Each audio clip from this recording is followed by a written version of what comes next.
여러분 안녕하십니까? 한덕수 권한대행이 대통령 몫으로 돼 있는 헌법재판관 후보자 2명을 대행임에도 불구하고 기습 지명했습니다. 심지어 후보자 중에는 윤 전 대통령의 최측근이자 비상겸 바로 다음 날 이른바 안가회동에 참석한 뒤 핸드폰까지 교체해버린 이완규 법제처장이 포함되어 있는데요.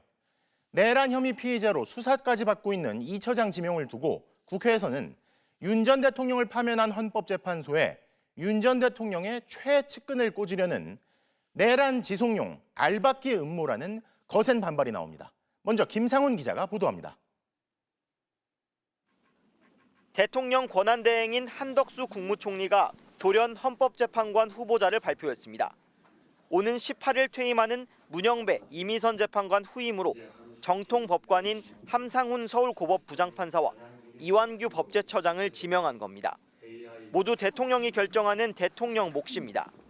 헌법재판소의 결원 사태가 반복되면 헌재 결정이 지연되고 국론 분열이 다시 격화될 거라는 이유를 들었습니다.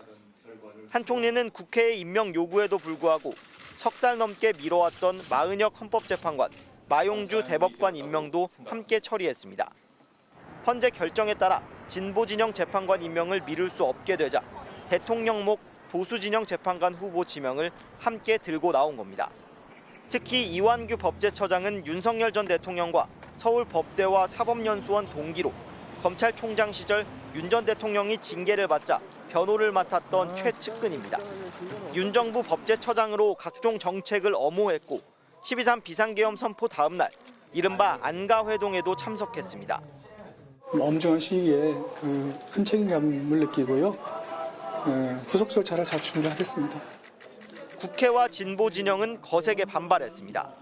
우원식 국회의장은 인사청문 요청을 받지 않겠다고 선언하면서 한 총리의 사과와 지명 철회를 촉구했습니다. 더불어민주당과 조국혁신당 등은 국민이 선출한 대통령의 고유 권한을 임시직인 총리가 위헌적으로 행사했다고 비판했습니다. 대통령이 된 것으로 착각한 것 같습니다. 토끼가 호랑이 굴에 들어간다고 호랑이가 되는 건 아니죠. 특히 이 처장이 윤 전 대통령 개인 로펌이자 호위 무사였고 내란 공범 수사 대상이라고도 강하게 반발했습니다. 민주당은 즉각 헌재에 권한쟁의 심판과 가처분 신청 등 법적 대응을 예고했습니다. 국민의힘은 좌편향적인 마은혁 재판관 임명은 잘못된 일이지만 이완규 처장은 그야말로 미스터 법 질서라고 옹호했습니다. MBC 뉴스 김상훈입니다.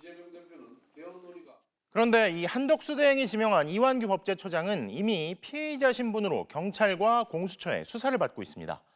비상계엄 해제 직후 비공개 안가회동에 참석하며 내란 방조와 증거인멸 혐의를 받고 있는 건데요.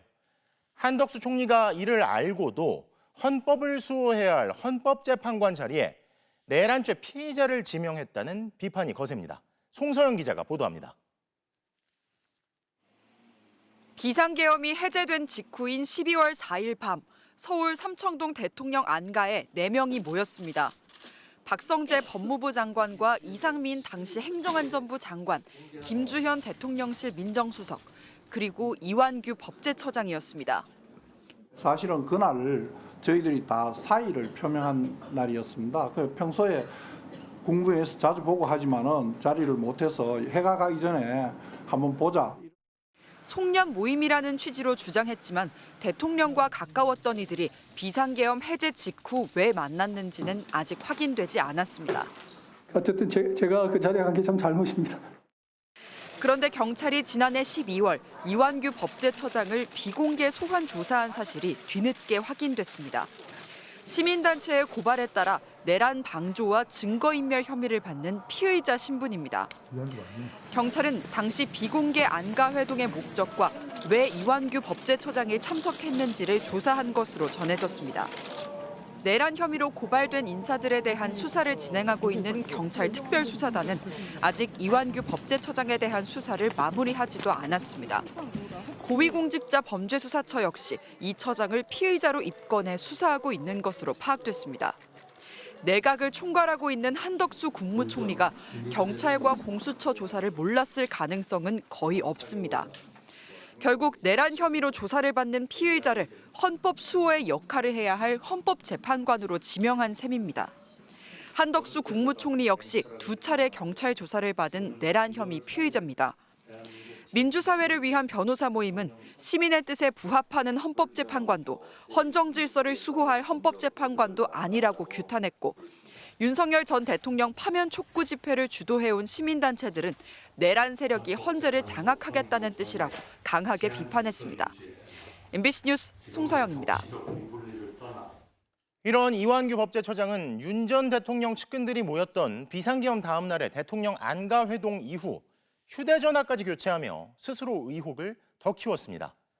내란죄 피의자이면서 파면된 윤 전 대통령의 호위무사로 불렸던 최측근이라는 점까지 고려하면 헌정 수호의 마지막 보루인 헌법재판관 자리를 맡기는 건 상상하기도 힘든 일이라는 비판이 쏟아지고 있습니다.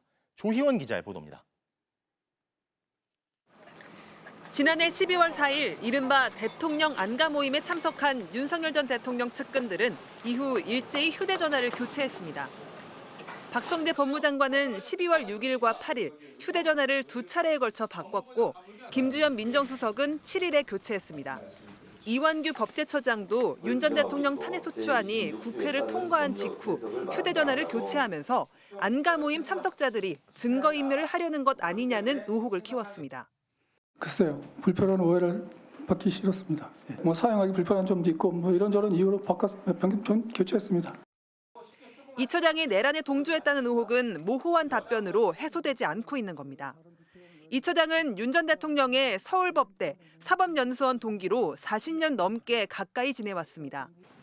2020년 11월 추미애 전 법무장관이 윤석열 당시 검찰총장의 직무를 정지하고 징계를 청구하자 법률 대리인으로 나섰고 윤 전 대통령 장모 사건에서도 법률 조언을 한 것으로 알려졌습니다. 윤석열 대통령 장모의 변호인이었습니까? 이거 완전히 보온으로 오신 거 아니에요? 윤석열 정부 첫 법제처장에 임명된 뒤로는 정권의 방패 역할을 자임했습니다. 행안부 경찰국 신설, 법무부 인사검증단 설치, 검찰 수사권 원상복구 시행령 개정 등 논란이 컸던 사안마다 적법 판단을 하며 윤석열 정부를 엄호했습니다. 내란 공범 혐의를 받는 피의자이자 불법 계엄으로 파면된 윤석열 전 대통령의 법률적 호위무사 역할을 해왔다는 점에서 헌법 수호의 최후 보루인 헌법재판관으로는 부적절한 인사라는 비판이 쏟아지고 있습니다. MBC 뉴스 조희원입니다. 헌법학자들은 한덕수 총리가 권한대행임에도 불구하고 대통령 몫의 재판관 후보자를 지명하는 건 위헌을 넘어 헌법 모독이라고 지적했습니다. 권한쟁의 심판 청구와 헌법 소원을 내야 한다는 목소리도 나옵니다. 이준희 기자입니다. 헌법학자 100여 명이 모인 헌정회복을 위한 헌법학자회의는 한덕수 대통령 권한대행의 대통령목 헌법재판관 후보자 지명은 월권이자 위헌적 행위라고 비판했습니다. 대통령 지위를 잠시 대행하는 국무총리가 대통령목 후보자를 지명하면서 헌법이 그어놓은 선을 넘었다는 겁니다. 대통령이 위헌적인 행위를 해서 파면이 된 건데 그렇다면은 권한 대행은 자신의 권한을 최소화하고 현상 유지적인 측면에서만 자신의 권한을 행사할 수 있도록 자제해야 하는 거예요. 이거는 헌법 모독이에요. 헌법재판소도 앞서 대통령과 권한대행의 지위는 그 차이가 명확하다고 판단했습니다. 헌재는 지난달 한덕수 대행 탄핵을 기각하면서 대통령 권한대행에 대한 탄핵소추 의결 정족수를 대통령 기준인 200석이 아닌 국무위원 기준인 151석으로 봤습니다. 국민으로부터 직접 선출된 대통령의 민주적 정당성과 비교하면 대통령 권한 대행자로서 국무총리는 대통령과는 확연히 구분되는 지위에 있습니다. 2017년 박근혜 전 대통령 파면 때 대통령목 재판관 후보자를 끝내 지명하지 않은 황교안 당시 대통령 권한대행의 전례와도 어긋납니다. 헌법학계에서는 한 대행을 상대로 권한쟁의 심판 청구나 헌법소원, 가처분 신청을 제기해야 한다는 의견도 나왔습니다. 권한 없는 자에 의한 무자격자에 대한 인사청문 요청은 국회의 법률상의 인사청문 권한을 침해하기 때문에 권한쟁의 심판이 가능하고 위헌적인 헌법재판관 임명으로 인해서 헌법재판을 받을 국민의 재판 청구권을 침해하기 때문에 헌법소원도 가능하다고 할 수 있겠습니다. MBC는 이완규 법제처장에게 이번 지명이 위헌적이라는 지적에 대해 어떻게 생각하는지, 지명에 응한 이유는 무엇인지 물었지만 이 처장은 지금 상황에서는 권한대행 결정에 따르는 것이 소임이라고 했습니다. 함상훈 부장판사는 지금은 어떤 말씀도 드리기 어렵다, 죄송하다고 전해왔습니다. MBC 뉴스 이준입니다. 자, 이런데도 한덕수 대행은 왜 그간의 입장을 180도 뒤집으면서까지 대통령 몫의 헌법재판관 지명을 강행하는 무리수를 뒀을까요? 여전히 파면된 윤 전 대통령의 지시를 받고 내통하며 뭔가를 노리고 있다. 알 수 없는 이유로 윤 전 대통령의 손아귀에서 벗어나지 못하고 있다. 혹은 한 대행이 대권 도전을 염두에 두고 탄핵을 유도하는 것 아니냐는 의심까지 나오는데요. 이문현 기자가 보도합니다. 한덕수 대통령 권한대행 국무총리는 헌법재판관 후보자로 이완규 법제처장과 함상훈 서울고법 부장판사를 지명하면서 여야는 물론 수많은 분들의 의견을 듣고 숙고한 결과라고 밝혔습니다. 즉각 더불어민주당은 대통령이 탄핵돼 여당은 없고 다수당은 민주당인데 도대체 누구 의견을 들었냐고 따졌습니다. 민주당은 사실상 윤석열 전 대통령 뜻을 따른 거라고 강하게 의심하고 있습니다. 인사 검증을 위한 신원 조회 시간을 감안하면 윤 전 대통령 파면 결정 전부터 내정 절차가 시작됐을 거란 겁니다. 무엇을 믿고 선출직 대통령 몫의 헌법재판관을 임명했을까요? 저는 지극히 윤석열 파면당한 전 대통령과 내통하고 있는 것은 아닌지. 특히 대선까지 국정을 책임질 한 총리가 선거를 앞두고 사실상 정치에 개입하려 한 건 아닌지 부글부글 끓는 분위기입니다. 민주당 지도부 관계자는 한 총리가 진보 진영을 자극해 자신의 탄핵을 유도하려 한 게 아니냐는 얘기까지 나왔다며 끌려가지 않기 위해 법적인 대응만 하기로 했다고 전했습니다. 정치권에서는 한덕수 총리의 대망론까지 나오는데 그 진원지는 바로 국민의힘입니다. 군수 후보들이 난립하면서 사실상 총동원령이 내려진 국민의힘에서 한 총리를 관리형 대통령으로 밀고 있다는 주장입니다. 한덕수 대행이 후보로서 적절하지 않느냐는 의견을 갖고 있는 의원님들이 많이 있는 것으로만 알고 있을 뿐이고. 국민의힘 한 의원은 한 총리를 밀고 있는 의원들이 10명을 훌쩍 넘는다고 전했고, 다른 의원도 군소 후보만 난립하다 보니 당 밖에서 후보를 찾고 있다고 말했습니다. 한 총리는 여러 차례 안정적 국정관리가 마지막 공직으로서 소임이라며 대선 출마 가능성을 일축해왔지만 정치권은 한 총리를 이미 정치판의 한 변수로 인식하고 있는 겁니다. 중립적으로 선거를 관리해야 할 총리가 자신의 공헌과 달리 정치판을 또다시 크게 뒤흔들었다는 비판을 자초한 셈입니다. MBC 뉴스 이문현입니다. 자, 그런데 작년 말 한덕수 대행이 마은혁 헌법재판관 임명을 거부하고 있을 때는 지금과 말이 완전히 달랐습니다. 불과 100일 정도밖에 안 지났는데 말을 완전히 뒤집고 대통령의 고유 권한을 대행이 휘두르고 있는 건데요. 이건 헌재 결정과도 어긋나는 행동일 뿐만 아니라 과거에도 이런 사람은 없었습니다. 한 대행뿐 아니라 재판관 지명을 환영한다고 밝힌 권성동 국민의힘 원내대표 역시 과거에는 정반대 입장을 밝힌 걸로 드러났는데요. 팩트체크 알고 보니에서 이준범 기자가 따져봤습니다. 헌법재판관 후보자 3명에 대한 국회 표결이 예정됐던 지난해 12월 26일 대통령 권한대행인 한덕수 국무총리는 갑자기 대국민 담화를 발표해 국회가 선출해도 이들을 임명하지 않을 거라고 못 박았습니다. 재판관 3명 추천권이 국회에 있어 임명은 형식적인 절차에 그치는 상황이었지만 권한대행이 대통령의 권한을 함부로 쓸 수 없다는 이유를 댔습니다. 헌법기관 임명을 포함한 대통령의 중대한 고유 권한 행사는 자제하라는 것이 우리 헌법과 법률에 담긴 일관된 정신입니다. 그러면서 대통령 고유 권한을 행사하려면 여야 합의라는 조건이 반드시 갖춰져야 한다고 주장했습니다. 국민의 대표인 여야의 합의야말로 민주적 정당성을 확보하고 국민의 통합을 이끌어낼 수 있는 마지막 뚝이기 때문입니다. 그런데 오늘은 돌연 대통령 몫의 재판관 2명을 자신이 임명하면서 제 결정의 책임은 오롯이 저에게 있음을 말씀드린다는 입장을 내놨습니다. 헌법상 권한대행의 권한행사는 자제하도록 돼 있다던 자신의 말을 완전히 뒤집은 겁니다. 이렇게 말을 정반대로 바꾼 건 국민의힘 권성동 원내대표도 마찬가지입니다. 박근혜 전 대통령 탄핵 심판이 진행 중이던 지난 2017년 1월 대통령 추천 헌법재판관이었던 박한철 당시 헌재 소장이 퇴임하자 권 원내대표는 권한대행이 후임자를 임명해서는 안 된다는 입장을 밝혔습니다. 권한대행은 현상 유지 행위만 할 수 있다는 게 헌법학계의 다수설이라는 이유였습니다. 대통령 권한대행이 실질적인 임명권을 행사하는 자리이기 때문에 대통령 권한대행께서 헌재 소장을 임명하는 부분은 정치적 논란에 휩싸일 것이다 라는 차원에서 적절치가 않다라고 보고요. 실제로 당시 황교안 권한대행은 대통령 목 재판관은 지명조차 하지 않았고 대법원장이 추천한 후보자만 임명했습니다. 그런데 오늘 한 대행이 대통령 목 재판관을 지명하자 권 원내대표는 용단이라고 치켜세웠습니다. 이번에 2명 지명한 것은 용단을 내린 것이고 그리고 용기를 낸 것이다.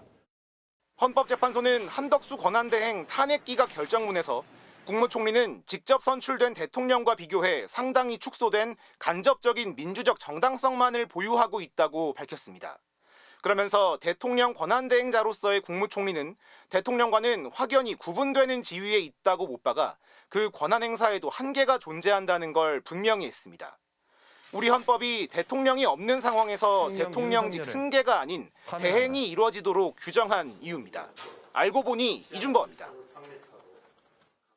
이런 한덕수 대행이 애써 무시하는 게 있는데 이 역시 파면된 윤 전 대통령과 꼭 닮았습니다. 바로 이태원 참사를 대하는 태도인데요. 이태원 참사 특별조사위원회 조사 실무를 총괄할 사무처장 임명을 이미 석 달 전 당시 여야 추천위원들끼리 합의까지 마쳤는데 한덕수 대행이 임명을 뭉개면서 출범 7개월이 다 돼가는 특조위가 조사를 시작도 못하고 있는 겁니다. 변윤재 기자가 취재했습니다. 윤석열 전 대통령이 헌법재판관 8명의 만장일치로 파면되던 순간 이태원 참사 유가족들도 눈물을 감추지 못했습니다. 대통령 윤석열을 파면한다.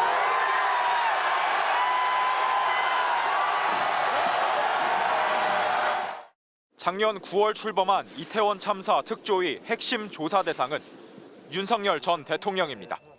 대통령실 이전이 사고 당일 경찰, 소방의 사고 대처에 영향을 줬는지 정치적 파장을 축소하기 위해 서둘러 국가 애도 기간을 선포하고 사고 직후 유가족들이 모임을 결성하지 못하도록 일부러 막았는지 등을 밝히기 위해선 조사가 불가피하다는 게 특조위 판단입니다.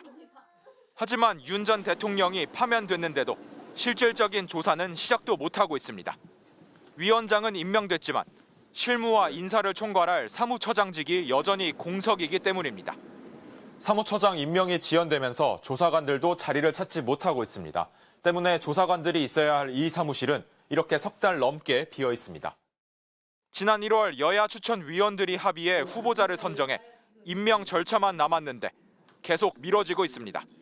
대통령실에서 인사 검증까지 마친 걸로 알려졌지만 최상목 권한대행은 모른 척 지나갔고 한덕수 권한대행도 임명하지 않고 있는 겁니다. 한덕수 대행은 이태원 참사 특별법에 대한 대통령 거부권 행사 당시에도 총대를 맸습니다. 자칫 명분도 실익도 없이 국가 행정력과 재원을 소모하고 국민의 분열과 불신만 심화시킬 우려가 있습니다. 특조위가 대통령실에 문의했지만 조금만 더 기다려달란 답만 돌아왔습니다. 직무대행이 얼마나 할 수 있는 일입니다. 자기가 할 수 있는 일은 하지 않고 해서는 안 되는 일을 적극적으로 하는 지금 이런 모습들을 지금 보여주고 있습니다. 그래서 정말 납득을 할 수가 없습니다. 취재진이 국무총리실의 임명 지연 사유에 대해 묻자 총리실은 인사 검증에 대해 파악된 바가 없다며 대통령실에 물어보란 답이 돌아왔고 대통령실은 연락이 닿지 않았습니다. MBC 뉴스 변은재입니다.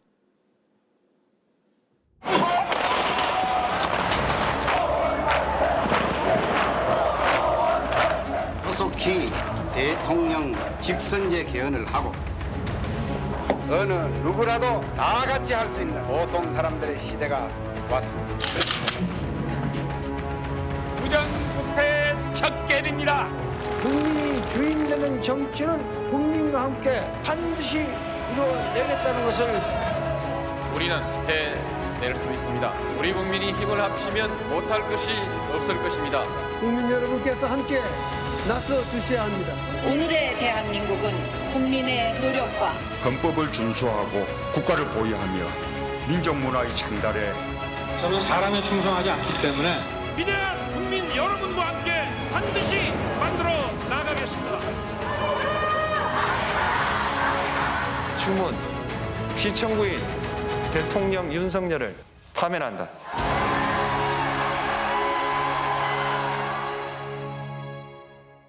앞서 보신 것처럼 파면된 대통령과 그로 인한 파장이 모두에게 끼치는 후폭풍이 큽니다. 하지만 우리 국민에게는 약 2달 뒤 새로운 선택의 기회가 왔는데요. 조기 대선일은 오는 6월 3일로 확정됐습니다. 불법 계엄으로 인한 상처는 국민들에게 분명하게 남았지만 그럼에도 다른 내일을 열기 위해서 다시 선택을 해야 합니다. 그럼 이번 선거는 어떤 구도와 쟁점으로 치러질지 먼저 김민형 기자가 보도합니다.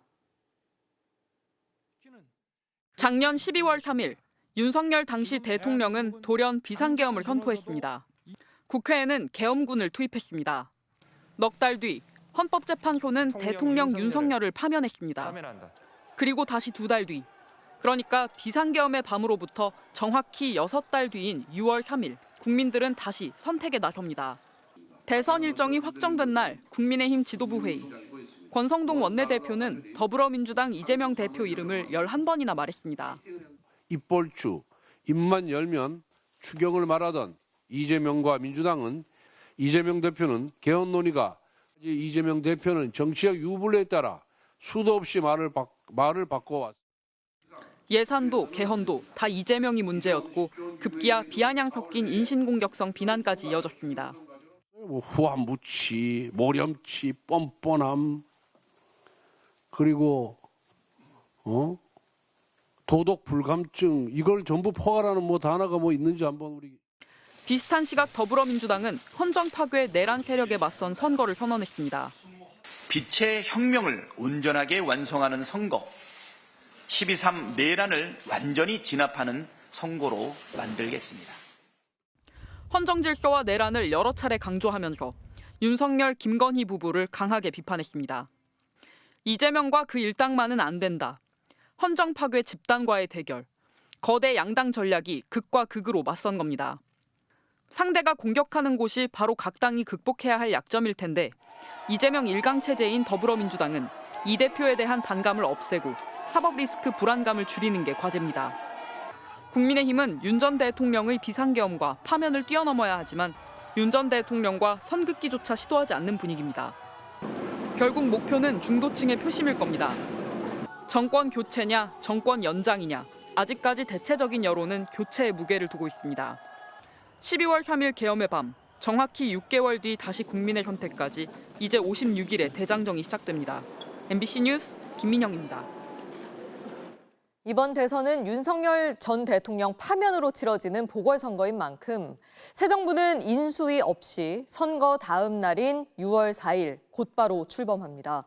새 정부의 집무실은 어디가 될지에 대해서도 관심이 높은데요.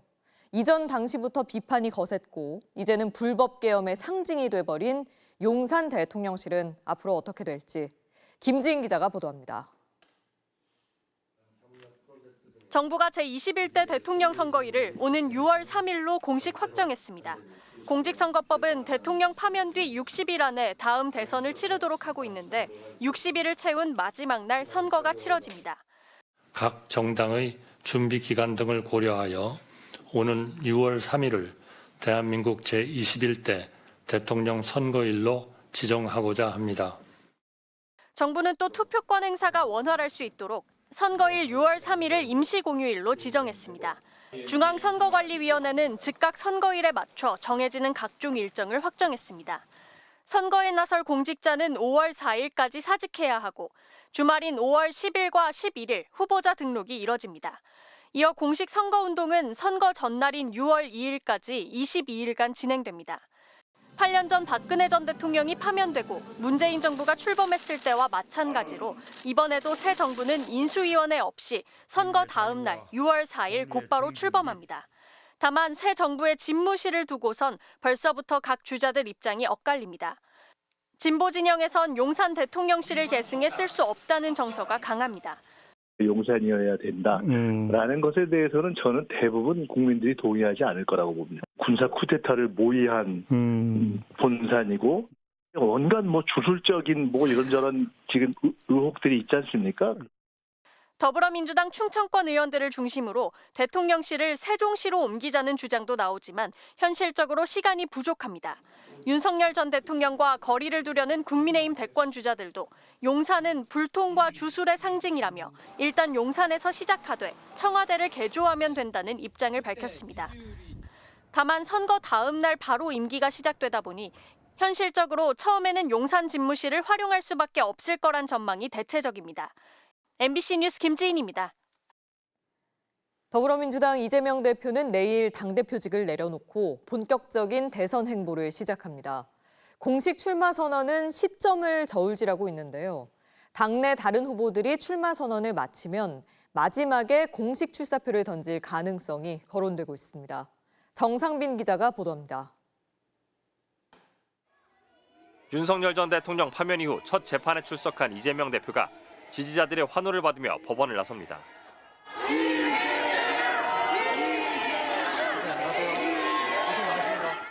내일 당 최고위원회의에서 당대표직 사퇴 의사를 밝히기로 한 이재명 대표는 목요일부터 경선 캠프를 본격 가동합니다. 공식 출마 선언 일정은 아직 정해지지 않았는데 다른 당내 후보들이 모두 출사표를 던지고 나면 마지막에 하는 방안이 유력하게 거론되고 있습니다. 가장 압도적인 지지율로 선두를 달리고 있는 만큼 마지막 주자로 나서 존재감을 드러내겠다는 의도로 보입니다. 30% 후반대에서 50% 초반대에 이르는 타 후보들을, 그러니까 여야를 떠나서 훨씬 넘는 지지율을 가지고 있다는 것 자체는 사실이기 때문에 출마 선언 방식도 아직 확정되지 않았지만 내란 세력을 응징하고 새로운 시대를 여는 지도자 이미지를 강조하는 방안을 고심하고 있는 것으로 전해졌습니다. 비명계 주자들의 움직임도 빨라지고 있습니다. 자서전 출간을 예고한 김동연 경기지사는 관세 문제 대응을 위해 미국으로 출국하면서 내일 인천공항에서 출마를 선언할 예정입니다. 김동연 지사는 출마 시기를 조율 중인 김경수 전 경남지사와 만났는데 두 사람은 대선 승리를 위해 힘을 모으자는 이야기를 나눈 것으로 전해졌습니다. 신보당에서는 김재현 상임대표와 강성희 전 의원이 모두 국민의힘 해체를 구호로 내걸고 대선 출사표를 던졌습니다. 주권자의 심판으로 내란 정당 국민의힘을 해체해야 합니다. 범진보 진영 후보들의 완전 국민 경선 오픈 프라이머리를 제안했던 조국혁신당은 모레까지 각 당의 답변을 기다린 뒤 자체 경선 여부를 결정할 계획입니다. MBC 뉴스 정상빈입니다. 후보들이 난립하고 있는 국민의힘에서는 김문수 고용노동부 장관이 장관직을 사퇴하고 조기 대선 출마를 공식화했습니다. 여론조사에서 여권 1위를 달리고 있는 김 전 장관의 출마로 다른 주자들의 행보도 빨라지고 있습니다. 고재민 기자입니다. 고용노동부 직원들과 일일이 악수를 나눈 뒤 단상에 오른 김문수 전 고용노동부 장관. 퇴임사에 앞서 머리 위로 하트를 그립니다. 여러분 정말 사랑합니다. 제가 특별히 김 전 장관은 국민들이 출마를 원하고 있고 국가적으로 어려운 상황에 대해 책임감을 느낀다며 대선 출마를 공식화했습니다. 청년들은 미래를 꿈꾸기 어려운 현실에 놓여 있습니다. 지금이야말로 위대한 대한민국을 다시 일으켜 세워야 할 때입니다. 국민의힘 4선 안철수 의원은 서울 광화문 이순신 장군 동상 앞에서 네 번째 대선 출사표를 던졌습니다. 보수 진보 자신이 이재명을 상대할 유일한 후보라며 시대 교체와 국민 통합을 내세웠습니다. 저는 누구보다 깨끗하고 의료다란 해결을 위한 최적임자이며 중도 소구력이 가장 큰 후보입니다. 대권 명당으로 꼽히는 서울 여의도의 한 건물에 나란히 입주하게 된 한동훈 전 대표와 홍준표 대구시장도 대선 출마 선언을 예고했습니다. 한 전 대표는 오는 목요일 일부 의원들과 비상계엄 해제 표결에 나섰던 국회 본관 앞에서 기자회견을 열기로 했고 홍 시장은 이번 주 시장직을 내려놓고 다음 주 여의도에서 출마를 선언합니다. 본격적인 대선 레이스에 앞서 후보자들 간 견제도 벌써 시작됐습니다. 안철수 의원은 함께 탄핵 찬성파인 한 전 대표를 겨냥한 듯 더는 검사, 법조인 출신은 안 된다고 했고 홍 시장은 함께 탄핵에 반대한 김 전 장관에 대해 탈레반이라며 자신은 유연성이 있다고 주장했습니다. 국민의힘 선거관리위원회는 이르면 다음 달 2일 최종 후보를 선출할 계획입니다. 경선 일정이 촉박해 당원 투표 50%와 여론조사 50%로 최종 후보를 뽑았던 지난 대선 때의 경선 방식을 그대로 유지할 전망입니다. 한편 이미 개혁신당 대선 후보로 확정된 이준석 의원은 중앙선관위에 대선 예비후보 등록을 마쳤습니다. MBC 뉴스 고재민입니다.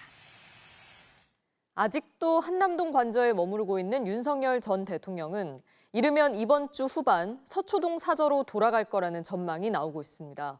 당초 예상보다 퇴거가 늦어지고 있는 건데요. 관저를 떠난 이후엔 윤 전 대통령이 본격적으로 정치적 목소리를 내면서 국민의힘 경선 과정에도 영향력을 행사할 거란 관측이 나옵니다. 홍익표 기자가 보도합니다. 파면된 윤석열 전 대통령이 한남동 관저에서 이르면 오는 11일쯤 퇴거할 계획인 것으로 알려졌습니다. 파면 결정 일주일 만에 관저에서 나오는 셈인데 56시간 만에 청와대를 떠났던 박근혜 전 대통령 때보다 훨씬 늦어지는 겁니다. 윤 전 대통령은 우선 서초동 사저로 이동한 뒤 경호가 용이한 제3의 장소로 거처를 옮기는 방안도 검토 중인 것으로 전해졌습니다. 경호 취약점도 많고 여러 가지 문제가 있습니다. 전직 대통령을 누가 침탈했을 때 바로 방어 시스템이 돼야 되거든요. 향후 윤 전 대통령의 경호 인력은 25명 안팎으로 전직 대통령과 비슷한 수준이 될 걸로 보입니다. 관저에 칩거하며 지지층을 향해 메시지도 내왔던 윤 전 대통령은 민간인 신분으로 사저에 돌아가면 대선 시작과 맞물려 정치 개입을 더욱 노골화할 가능성이 있습니다. 대선 경선에서 국민의힘 후보를 밀어줘서 본인이 원하는 후보가 당선되면 뭐 사면이 됐든 상황이 됐든 뭔가 본인의 정치적 영향력을 계속해서 유지하려고 하는 시도 아닌가. 국민의힘 내부에서는 윤 전 대통령이 많은 영향력을 행사할 거라고 보지 않는다며 경계의 목소리가 나왔습니다. 자칫 대선 국면에 악영향을 줄 수 있다는 판단 때문입니다. 지금 직접적으로 이렇게 간섭을 하지 못하는 그런 상태입니다. 영향력을 행사할 가능성도 저는 거의 없다. 더불어민주당은 윤 전 대통령이 대선 개입 의지를 노골적으로 밝히고 있다며 묻지마식 단결을 외치는 국민의힘을 국민이 심판할 거라고 맹비난했습니다. MBC 뉴스 홍익표입니다.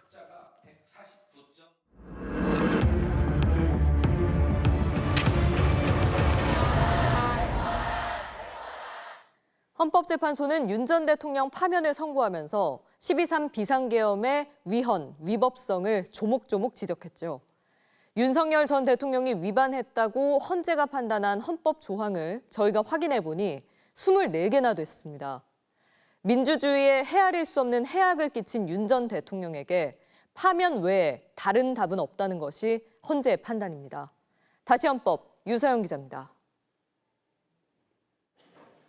윤석열 전 대통령 측은 계엄 포고령을 실행할 의지가 없었다면서도 앞뒤가 맞지 않는 말을 했습니다. 다만 야간 통행 금지 부분은 국민들에게 불편을 줄 수 있으니 빼라고 했을 뿐입니다. 헌법재판소는 이 말을 근거로 윤 전 대통령이 포고령을 집행할 작정이었다고 판단했습니다. 포고령 1호는 위헌 위법 투성이었습니다. 국회 활동은 물론 집회 시위까지 금지하고 위반하면 영장 없이 체포하도록 했습니다. 실제로 윤 전 대통령이 국군 통수권을 위헌적으로 행사해 병력을 국회로 투입함으로써 시민과 군인이 대치하도록 만들었다는 게 헌재의 판단입니다. 헌재는 또 국민의 기본권을 위협한 것도 심각하다고 했습니다. 모든 언론과 출판을 계엄사령부 통제에 두어 표현의 자유를 전면적으로 박탈하려 한 겁니다. 군경을 동원하여 국회 등 헌법기관의 권한을 훼손하고 국민의 기본적 인권을 침해함으로써 헌법소의 책무를 저버리고 민주공화국의 주권자인 대한국민의 신임을 중대하게 배반하였습니다. 대한민국은 민주공화국이다. 헌재는 결론 첫머리에 헌법 1조 1항을 올렸습니다. 윤 전 대통령이 대한민국의 기본 운영 원리, 민주주의와 공화주의를 부정했다는 게 헌재의 판단입니다. 결정문에서 민주주의만 34차례 언급했습니다. 민주주의의 적은 독재입니다. 헌재는 윤 전 대통령의 12.3 비상계엄을 박정희, 전두환 군부독재 시절 국가 긴급조치에 빗댔습니다. 피청구인은 헌법과 법률을 위반하여 이 사건 계엄을 선포함으로써 국가 긴급권 남용의 역사를 재현하여 국민을 충격에 빠뜨리고 윤 전 대통령이 계엄 과정에서 헌법을 위반했다고 헌재가 판단한 조항만 국민 주권주의, 대의 민주주의, 권력 분리 원칙 등 모두 24개. 헌재는 민주주의에 헤아릴 수 없는 해악을 가했다며 윤 전 대통령을 파면했습니다. MBC 뉴스 유서영입니다. 심우정 검찰총장의 자녀가 외교부 특혜 채용 의혹을 받고 있는 가운데 MBC가 당시 서류와 면접 심사 결과를 확보했습니다. 서류 전형 3등이었던 심 총장에 따른 면접에서 심사위원 3명 중 2명으로부터 만점을 받아 면접 1등으로 합격했고 서류 1등 지원자는 결국 3등으로 탈락했는데요. 면접 단계에선 서류 전형 점수가 반영되지 않았고 전형 과정에서 내부 규정 위반도 발견됐습니다. 양소연 기자의 단독 보도입니다. 외교부 공무직 연구원으로 합격한 심우정 검찰총장 딸 심모 씨의 서류 전형 평가 결과입니다. 지원자 19명 가운데 서류 전형 합격자는 5명. 심 씨의 응시 번호는 3번으로 3등에 그쳤습니다. 심 씨의 서류 전형 평균 점수는 75.3점. 2등보단 3점이 낮았고 1등과는 7점이 넘는 차이가 났습니다. 결과는 면접에서 완전히 뒤집혔습니다. 3명의 면접위원이 업무 적합성과 합리성, 영어 능력 등 5개 항목을 평가했습니다. 그런데 면접위원 2명이 심 씨에게 만점을 줬습니다. 서류 전형에서 1등을 했던 지원자는 면접을 거치며 3등으로 떨어져 탈락했고 심 씨는 면접 점수 1등으로 합격했습니다. 외교부는 이에 대해 서류 전형 당시 점수는 단지 통과냐 아니냐만 결정하는 것이라고 했습니다. 하지만 왜 이렇게 순위까지 기록하며 소수점 단위로 점수를 매겼는지는 설명하지 못했습니다. 외교부는 심 씨의 국립외교원 경력 외에 대학원 연구보조원, 유엔 산하기구 인턴 등 학창시절 경험까지 합한 35개월을 모두 실무 경력으로 인정한 것도 해명하지 못하고 있습니다. 당시 서류 전형 심사위원 3명 가운데 2명은 인사혁신처 소속 인사전문가. 인사혁신처에서 국민통합위원회와 대통령 경호처에 파견됐던 인물들이 심사에 참여했습니다. 경호처 등에 파견됐던 사람이 왜 외교부 채용 심사에 참여했는지 물었지만 외교부는 규정에 따른 것이란 답변만 내놨습니다. 심 씨가 국립외교원에 채용될 땐 내부 규정을 위반한 사실도 드러났습니다. 심 씨는 당시 석사 학위 수여 예정자 신분으로 채용됐는데 심우정 검찰총장과 외교부는 적법한 절차에 따른 것이라고 했습니다. 외교부와 소속기관의 공무직, 기간제 근로자 채용 관련 내부 규정. 학위 소지자로 공고하고는 학위 수여 예정자를 선발하는 건 채용 비위라고 명시했습니다. 학위 예정자인 심 씨의 채용 사례가 채용 비위에 해당할 수 있다는 뜻입니다. 그간 석사학위 취득 예정자를 석사학위 소지자로 간주해 채용했다고 하는 해명은 권익위의 매뉴얼도 자신들이 정한 자체 매뉴얼도 정면으로 위반한 것입니다. 최근 수년 동안 학위 예정자를 채용해왔다며 문제될 것이 없다던 외교부는 자신들의 내부 규정 위반이 확인되자 아무런 해명도 내놓지 못하고 있습니다. MBC 뉴스 양소연입니다. 비판적인 언론을 표적 심의하려고 가족 등에게 민원을 넣게 했다는 이른바 민원사주 의혹을 받고 있는 류희림 방송통신심의위원장에게 경찰이 다시 출석해 조사를 받으라고 통보했습니다. 사실상 사건을 종결하려던 경찰이 방심위 간부의 양심 선언으로 다시 수사에 돌입한 건데요. 국회 위증 혐의에 대해서도 수사가 시작됐습니다. 이재욱 기자가 단독 보도합니다. 류희림 방송통신심의위원장 가족의 민원이 있었다는 방심위 간부의 양심 고백에도 류 위원장은 아무런 입장을 밝히지 않고 있습니다. 동생분의 민원 사실을 보고받으신 적 없습니까? 사무처는 회의 원만한 진행을 위해서 규정에 따라 조치를 해주십시오. 류 위원장 형제로 추정되는 류모 씨가 뉴스 내용에 민원을 신청해 접수됐다는 내용이 담긴 방심위 보고서입니다. 방심위 간부는 이 내용을 직접 류 위원장에게 보고했다고 밝혔습니다. 양심의 가책을 느꼈다며 사실대로 말하기로 결심했다고 했습니다. 류희림 위원장에게 보고했습니까? 네, 보고했습니다. 보고하러 갔다 와서 위원장이 잘 찾았다고 극찬했다라고 말씀하신 일이 있습니까? 네, 맞습니다. 네.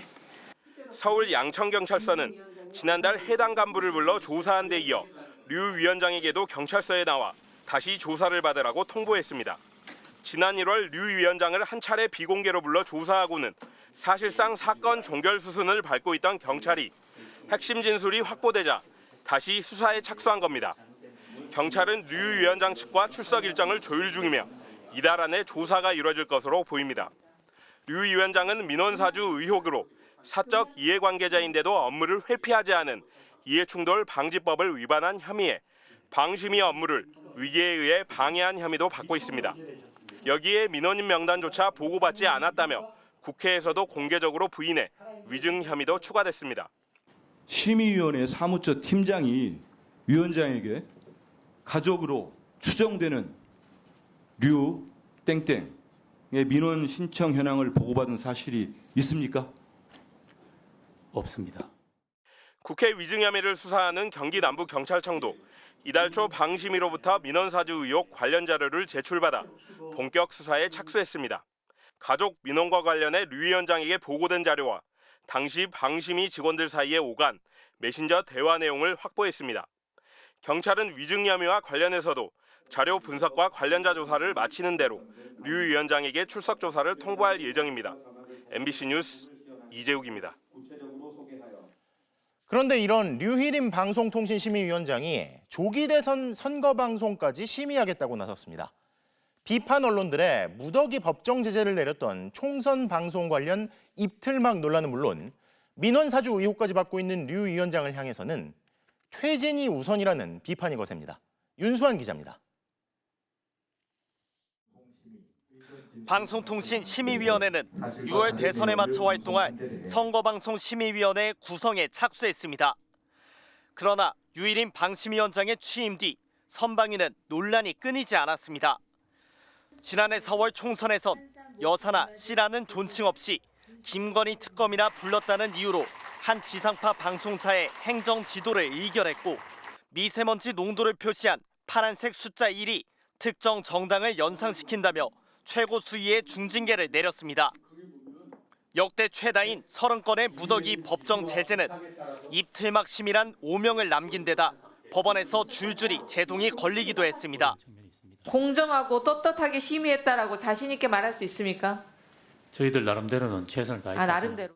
지난해 8월 재보궐선거 때는 극우 인사 한정석 씨가 선방위원회에 임명돼 파문이 일었습니다. 한 씨는 한강 작가의 노벨문학상 수상에 대해 노벨상은 파시즘이라거나 5.18 광주와 민주화 항쟁을 내전으로 표현해 무리를 빚었고 대통령 탄핵 국면에선 휘발유 드럼통과 화염병을 준비해야 한다며 폭력 시위를 선동한 인물입니다. 선방심의 구성은 류일임 퇴진 이후에 해도 전혀 늦지 않습니다. 지금 류일임이 해야 할 것은 더 이상 방심위를 그 구성원들을 욕되게 하지 말고 즉각 퇴진하는 것입니다. 정치적으로 중립 성향이라고 밝힌 한 시민단체는 최근 유 위원장에게서 선방위원 추천을 의뢰받자마자 거절하기도 했습니다.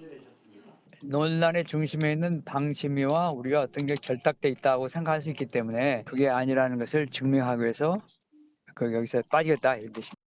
방심위는 이번 주 안에 선방위 구성을 마치겠다는 입장이지만 초유의 민원 사주 의혹으로 수사까지 받는 유일임 위원장으로선 거치부터 고민해야 할 처지입니다.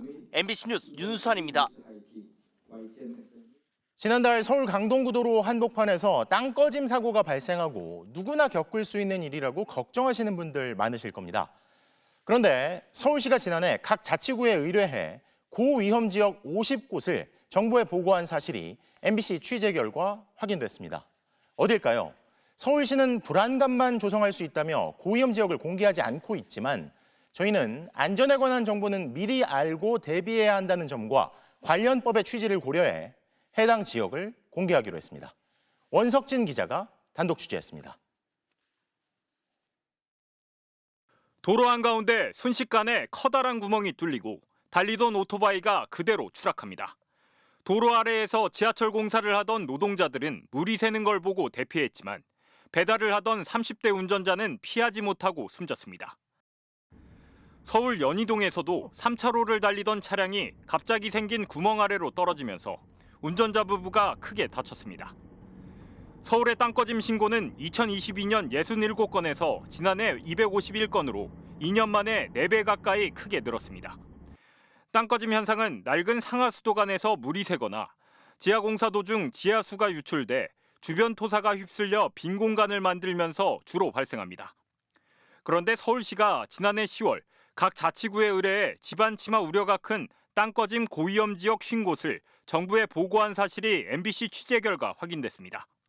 광진구가 22곳으로 가장 많았고 종로구 9곳, 금천구 7곳, 성동구와 구로구가 3곳, 강남구와 노원구, 마포구에서도 2곳이 포함됐습니다. 땅꺼짐 고위험 지역 전체 길이는 무려 45km에 달합니다. 현장을 전문가와 함께 찾아가 봤습니다.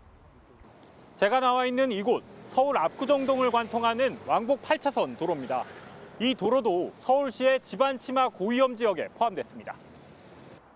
언주로 6.7km 구간과 선릉로 6.3km 구간은 집안 침하 사고 발생 빈도가 높다는 이유로 선정됐는데 한강을 매립해 만든 저지대일수록 집안이 약해 위험하다는 지적이 나왔습니다.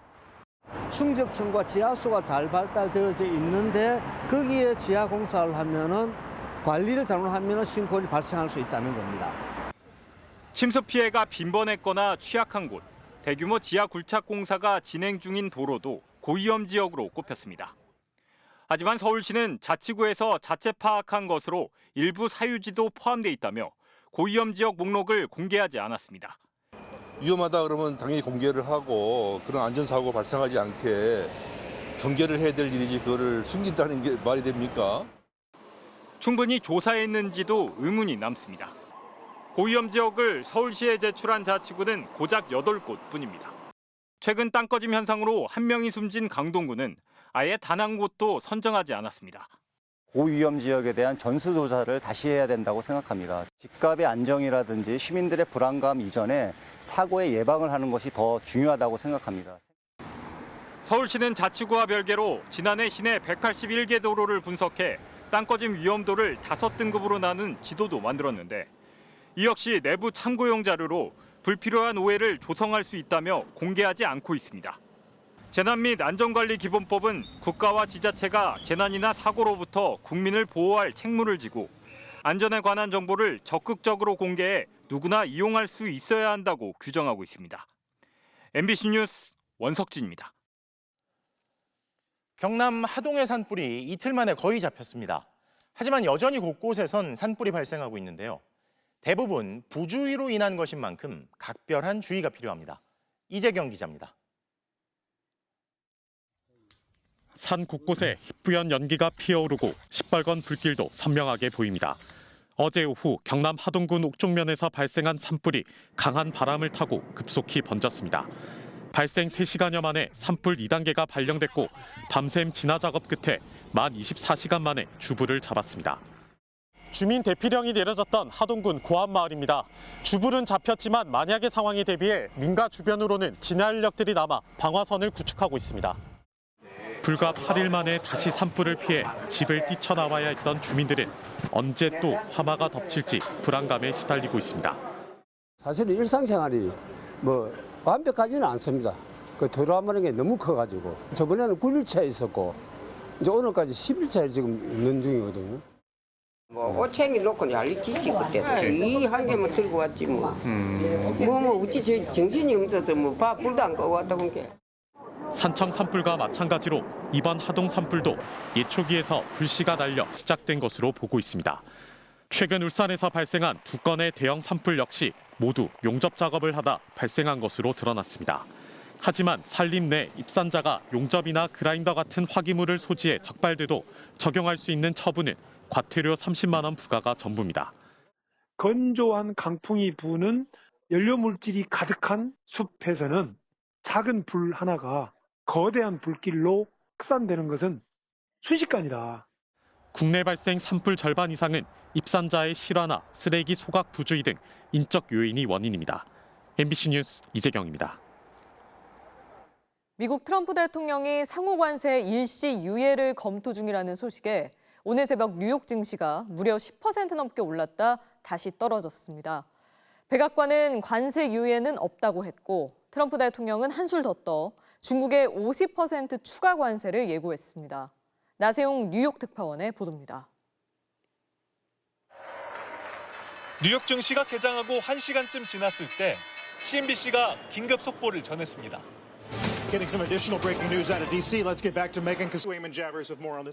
트럼프 대통령이 중국을 제외한 모든 국가에 90일간 상호 관세를 유예하는 안을 검토하고 있다는 겁니다.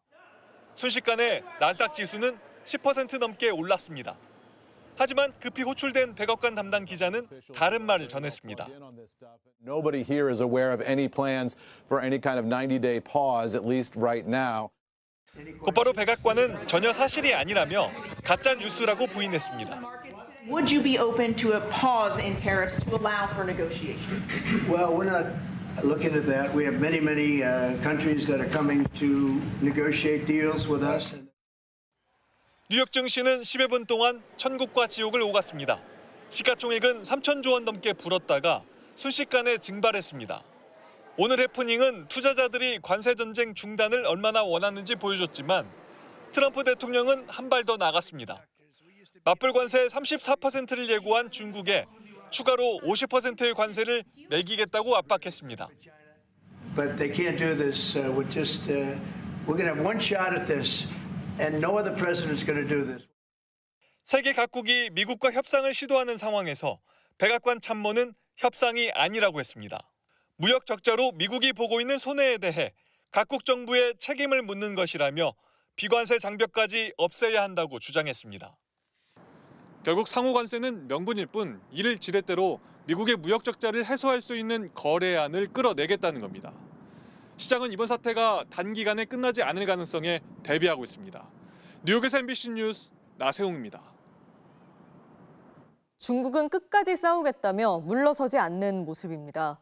두 나라가 갈 때까지 가보자며 무역 전쟁을 벌이는 사이 전 세계가 경제적 핵 겨울을 맞을 것이라는 우려가 커지고 있습니다. 베이징 이필희 특파원의 보도입니다. 중국은 미국의 50% 추가 관세에 곧바로 반격했습니다. 如果美方置两国和国际社会的利益于不顾，执意打关税战、贸易战，中方必将奉陪到底。 그러면서 이미 예고한 맞불 관세에 더해 추가 대응 조치를 취하겠다고 경고했습니다. 미국산 대두나 수수 등 농산물의 관세를 대폭 인상하고 가금류의 수입을 아예 금지하는 것을 검토하고 있습니다. 또 미국 영화의 중국 개봉을 아예 차단할 것으로 보입니다. 중국은 자신감을 나타내고 있습니다. 그동안 미국에 대한 수출 의존도는 낮아졌고 지급 준비율이나 금리의 인하 같은 통화 정책은 언제든 사용할 준비가 돼 있다는 겁니다. 반면 다른 나라들은 미국산 제품에 대해 관세를 없애거나 대폭 낮추겠다며 트럼프 설득에 나섰습니다. 베트남과 필리핀 등 아시아 국가들은 물론 유럽연합도 공산품 무관세를 제한하며 협상을 요청했지만 미국은 오히려 부가가치세나 농식품 수입 규제 같은 비관세 장벽 철폐까지 요구하고 있습니다. 트럼프의 관세 정책을 설계한 참모는 백악관 전화가 끝없이 울리게 하라며 양보를 압박했습니다.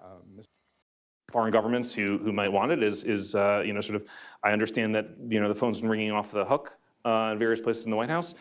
Keep it ringing off the hook. 전문가들은 트럼프의 관세로 세계 경제가 완전한 경기 침체, 경제적 핵겨울을 맞게 될 거라고 우려하고 있습니다. 중국이 대반격을 예고하고 양측의 대화 가능성도 당장은 보이지 않아 경제적 혼란은 쉽게 가라앉지 않을 전망입니다. 베이징에서 MBC 뉴스 이필입니다. 미국이 우리나라에 부과한 상호관세 25%는 내일 낮부터 적용되는데요. 대미 수출품 1위 자동차의 경우 앞서 이미 품목 관세가 부과됐습니다. 수익성이 크게 떨어질 것으로 우려되는데 미국으로부터 수입을 늘리는 게 일단 우리의 협상 전략이 될 것으로 보입니다. 김세영 기자입니다. 현대차 그룹의 미주 법인 홈페이지입니다.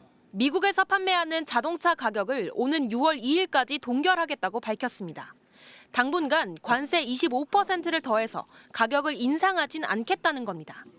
하지만 재고 물량을 소진한 뒤에는 가격을 올리거나 마진을 포기해야 합니다.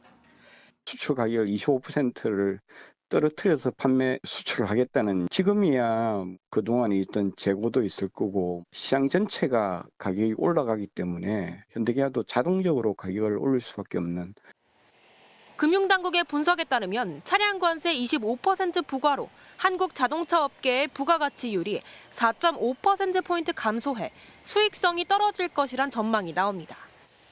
관세를 낮출 협상이 불가피한데 미국의 상호관세 계산법을 보면 트럼프 대통령의 의도가 노골적으로 드러납니다.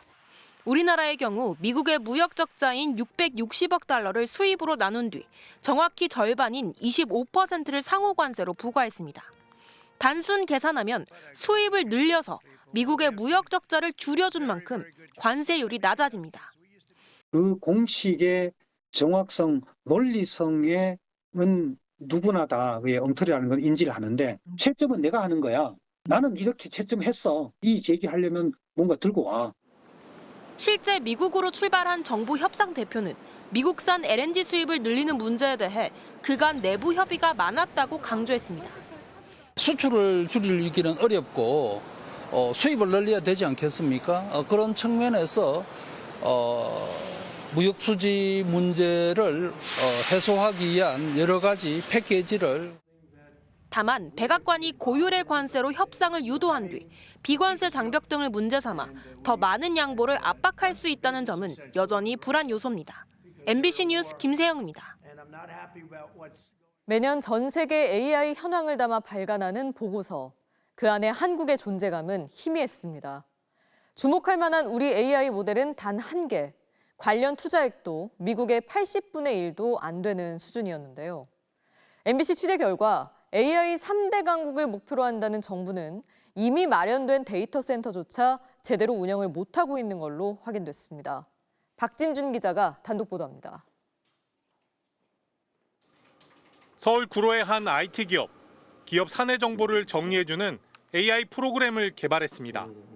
요즘 구하기 힘들다는 엔비디아의 GPU H100 8개를 정부에서 무료로 빌려 쓴 덕이 컸습니다. H100 같은 경우는 최소한 그냥 클라우드로 쓰면 1000에서 2000 정도는 될 거예요. 그런데 지난 3월 GPU를 더 못 빌려준다는 통보를 받았습니다. 어떻게 된 일일까? 광주광역시에 있는 국가 AI 데이터 센터. AI 개발에 필수인 GPU 2184개를 갖췄습니다. 데이터 처리량 88.5 페타플롭스. 일반 PC 50만 대를 갖춘 것과 같은 규모로 국내 최대입니다. 과기부와 광주광역시가 2021년부터 예산 900억 원을 들여 조성한 곳으로 연구단체나 중소개발자들에게 GPU를 무상으로 빌려줘 AI 전초기지 역할을 해왔습니다. 그런데 절반인 44.2 페타플롭스 상당의 GPU가 1월부터 놀고 있습니다. 돈이 없어 운영을 못한다는 겁니다. 지금 이제 충분하게 운영할 수 있는 예산이 확보가 안 돼 있다. 그렇게 이제 말씀드릴 수 있습니다. 2025년도 정부 예산안은 지난해 8월 논의가 마무리됐습니다. 그런데 과기부는 9월에야 데이터 센터 운영비에 주변 연구소 조성비까지 얹어 9천억 원 규모의 예비 타당성 면제 사업으로 기획재정부에 제출했습니다. 사업안을 늦게 제출해 심사도 못 받고 예산도 못 받은 겁니다. 기획하고 그런 과정에서 좀 쉽지 않아가지고 2단계 하려고 하니까 조금 시간이 걸렸습니다. 지난해 873개 업체가 GPU를 무상으로 사용했는데 올해는 예산 문제로 대여 가능한 GPU가 절반으로 줄었습니다. AI 선진국을 추격하기 위해 1조 원 들여 GPU 2만 개를 사겠다는 정부. 있는 것도 제대로 못 쓴다는 비판을 받게 됐습니다. 굉장히 훌륭한 계획을 가지고 시작을 하였으나 GPU라는 하드웨어를 구매하는 데서 끝났었다는 게 초기 실수라고 저는 생각을 하고 있고요. 과기부는 추가 경정 예산이라도 신청해 올해 운영비를 마련한다는 입장이지만 미국발 관세 전쟁에 산불 피해까지 겹쳐 우선권을 주장하기도 만만치 않아 보입니다. MBC 뉴스 박진준입니다. 탁구 신유빈 선수가 진천 선수촌에서 특별한 경험을 했습니다. 월드컵과 세계 선수권 대회를 앞두고 세계 톱 랭커들과 실전 같은 훈련을 치렀는데요. 김태용 기자가 현장을 직접 다녀왔습니다. 진천 선수촌에 낯선 풍경이 벌어졌습니다. 지난주 인천 대회에 참가했던 프랑스와 브라질 등 외국 톱 랭커들이 한국에 남아 대표팀과 합동 훈련을 벌였습니다. You have everything what you need here.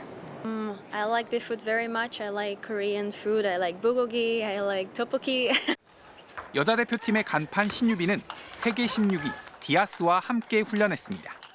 지난해 매치 포인트만 12번이 나온 명승부를 펼치는 등 만날 때마다 치열했던 상대입니다.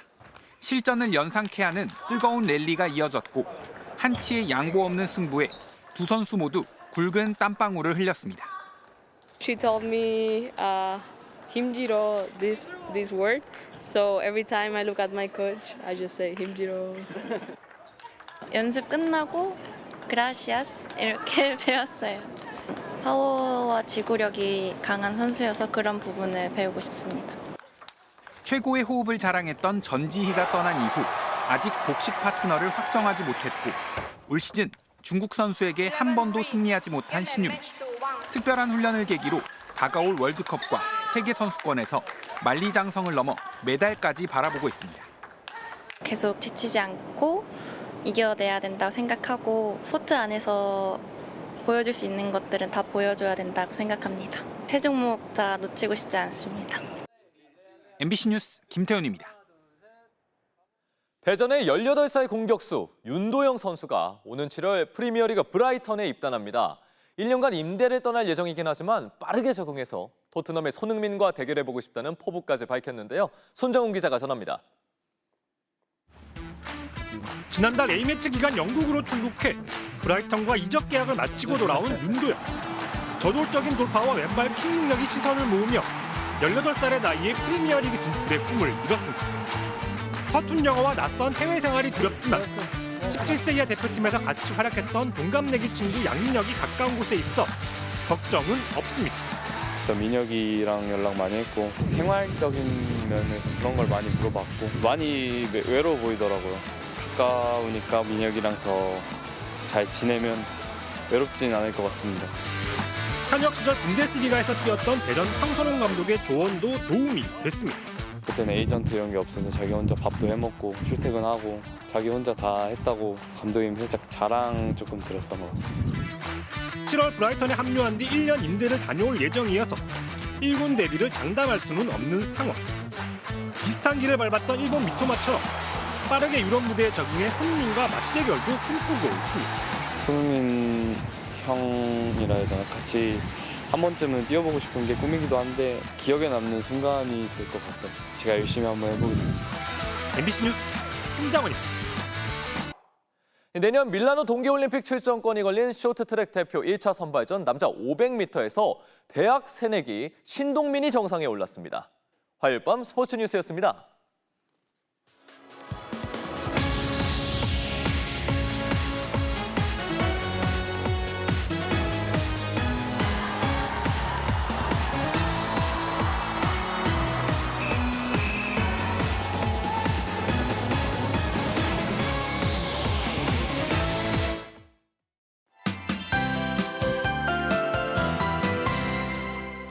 봄 나들이 즐기기에 좋은 날씨가 이어지고 있습니다. 이것은 오늘 서울의 모습인데요. 어느덧 도심 벚꽃도 절정에 이르고 있습니다. 평일임에도 불구하고 나들이 나온 시민들로 북적인 하루였는데요.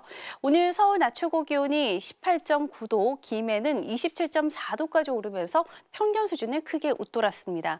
다만 오늘 대구를 비롯한 경상권 내륙으로 건조주의보가 확대됐는데요. 바람도 약간씩 강하게 불고 있습니다. 이 건조특보는 내일 비가 오면 내려가면서 해제될 전망입니다. 비는 늦은 오후에 수도권 등 서쪽 지방부터 시작돼 밤에는 전국으로 확대되겠습니다.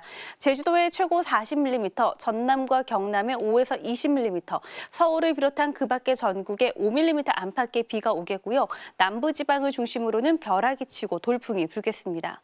내일 아침 사이 중부 내륙을 중심으로 안개가 끼겠습니다. 전국의 하늘 가끔 구름이 많다가 오전부터 흐려질 전망입니다. 아침 최저 기온은 서울 8도, 대전 6도, 대구 7도를 보이겠습니다. 낮 최고 기온은 서울 18도, 대전과 대구 22도까지 오르겠습니다. 이번 비는 모레 오후까지 이어지겠고 주말에도 비 소식이 있습니다. 날씨였습니다.